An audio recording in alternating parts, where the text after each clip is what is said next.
le secteur privé est engagé et s'est engagé depuis plusieurs années dans une démarche de construction des champions nationaux. Car l'accélération et la construction des champions nationaux est essentielle pour la transformation économique et le renforcement, disais-je, de la résilience de la Côte d'Ivoire. Tenant compte de ce contexte, on pourrait valablement s'interroger sur la démarche spécifique que vous comptez mettre en œuvre pour identifier, accompagner et faire émerger de véritables champions nationaux capables de rivaliser sur le marché régional et international.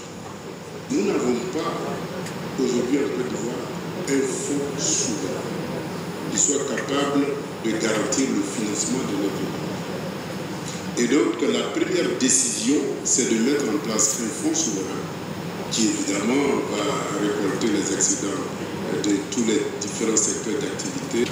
Et à partir de ce fonds souverain ivoirien, nous sommes capables de mobiliser le financement nécessaire pour accompagner les opérateurs économiques nationaux selon la vision du gouvernement et non selon la vision de la Banque mondiale ou du Fonds monétaire international.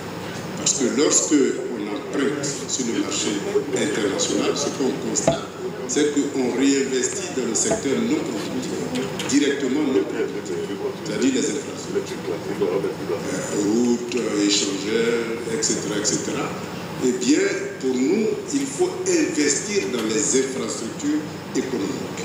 Ça doit être l'affaire de l'État de créer les infrastructures économiques et de mettre à disposition, non pas uniquement selon les critères financiers, mais selon l'efficacité de l'opérateur économique et du projet qu'il porte.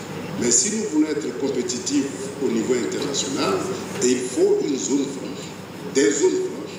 J'ai indiqué ma politique de décentralisation économique. Donc ces zones franches-là auront un statut particulier où les coûts de facteurs seront administrés.